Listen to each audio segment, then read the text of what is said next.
Hello, everybody. Welcome to the channel. Thanks for stopping by. This video being a Riverdale review and theories for season 1, episode 12, not season finale, but sure as heck with the craziness that went down, it sure seemed like it should have been the season finale. But the next week's episode was the actual season finale. But in this episode, like I said, the craziness is going down because we find out who Jason Blossom's killer is. The big plot of the whole entire series, let alone this season. So what are they going to do in the season finale next week? I'll talk about what that could be later on in this review. Short, quick, to the point review. But here in this episode, episode 12, we find out we actually find out that Cliff Blossom's father is the one that killed him.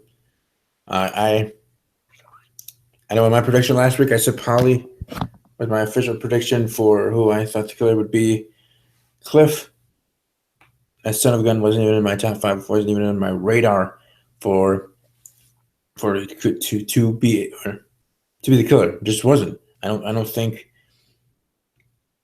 I mean, pardon me if I'm wrong, for those that watch my reviews each and every week, but if I ever mentioned him, then cool. But I don't think I ever did, to be quite honest. Just being honest with myself. And he wasn't in my top 5s. He wasn't even brought up as maybe, everybody's a suspect. Let's, talk about him. No, honestly, I didn't. If anything, a twist I thought that could have been would actually be his sister being the killer. Cheryl herself, The whole twin test theory we've been hearing, or the fandom have been hearing for a while, and that being the case. Now, in the end, that technically became true, but that wasn't between Cheryl and Jason. That was between Jason and Polly. And holy Christmas, that was a twist in its own right. And having that twist happen here in a quote-unquote seems like season finale was mind-blowing and crazy in its own right. I mean, this show has been awesome since go. And having that as one of the twists, besides, us finding out the killer is, we thought that was going to be the big thing, the main thing, the reason to talk about this episode was that. I mean, every episode's great, so there's a reason to talk about it, but you know what I mean. For this episode specifically, and we have another subplot that twist being what it was with Jason and Polly. It was like, whoa, crazy. Almost if you were eating or drinking something, whether alcoholic beverage or milk or pop or whatever, it would have been one of those spit take moments. That episode. I mean, heck, I myself was having a mug root beer, caffeine free, always good. But anyways, I almost had a spit take or almost choking moment there, just because it was unexpected. Obviously, that's what it's called, being a twist, being that type of thing. But first, to find out that was the case with Jason and Polly, and then to find out Cliff was the one that healed them, and then later on, Cliff, instead of taking his medicine, was made life jail. He takes his own life. So there we go. But anyways, just crazy. I mean, the whole episode in itself leading up to that moment, good moments, interesting situations where you think, how this person's reacting and this and whatever. You think, okay, they could be the killers, or that person could be, and stuff like that. But I just wanted to get into the meat of the episode. The biggest points of the episode, and that is the Cheryl or the Polly and Jason twin incest thing being confirmed, which is in itself crazy if them actually being related.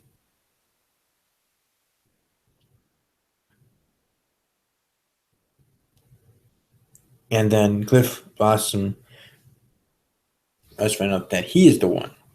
Now, I thought it could have been Jughead's dad, Jughead himself, Polly, for sure, as that would be my official last prediction, and many others. But Cliff Blossom was never on my radar. So congratulations of Riverdale, show producer, and everybody involved in the show to to get one over on me. Now, I'm sure there's going to be some here on YouTube or otherwise that are going to say that they had a feeling or that they knew or they're actually correct. Like maybe there's someone out there that actually did predict Cliff to be the killer. And I mean actually predicted him to be the killer and not just predicting him to be a killer by talking about every single character in the show and saying, oh, they could be killer. Which I'm not saying that's a bad thing because technically you can do that. That's how I kind of did it for Scream because everybody was a suspect. But I still came to a conclusion of who I thought the killer was on that show, and I, in the end, was right. Not in the first season, but the second season, I was correct in my prediction. Well, for those that predicted Cliff Blossom as the killer, congratulations to you. So they don't have the sound effect anymore here in the Hangout, but congratulations. Good job. Now we move on to this actual season 1 finale next week. From the promo that I saw, it certainly looks interesting, but I'm trying to think what exactly are they going to do? And just like to tie in loose ends, are they just you know that at the end of that episode there's going to be that cliffhanger just get you interested and ready for season 2 because there will be a season 2. Oh, it is true, dang true, but what exactly all is going to entail? It's going to be a wild ride next week for sure. The aftermath of finding out, the aftermath of everything. I'm still reeling from the episode last night in itself. Cliff Blossom, I can't believe it. Like when I was with the kids watching it happen. The episode actually being entitled "The Anatomy of a Murder," but watching the murder actually happen, and at first you see him. Excuse me. You see Jason tied up with the Southside Serpent, talking to him, and I'm already thinking, oh crap, it is FP, or it could have been, or if it wasn't FP, it was either a different Southside Serpent or it was Polly's father. There, that he was one, but no, it was his own father, and that in itself is crazy. But like I said, in that moment, you're like, okay, who could it be? Who could it be? What's going? Thinking of the situation where they're at this and that, and then this. And he takes the ring that Jason had for Polly because they were engaged, and he just puts it in his pocket and nonchalant, whatever. Doesn't even say a word to him, like not even like a confession to him of why he's doing this or why or what's going on or this and that, unless I missed something earlier in a flashback of that moment.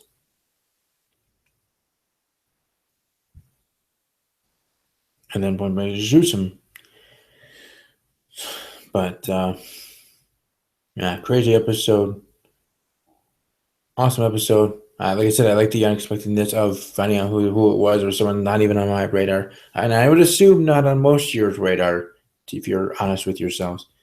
Maybe it was, and you have to let me know of your proof of you actually thinking he could have been one. But I know I was surprised. So I'm really going to be surprised at seeing how the next episode goes. So thanks to those watching live. Those watching archive, have a great rest of your day. And as always, take care.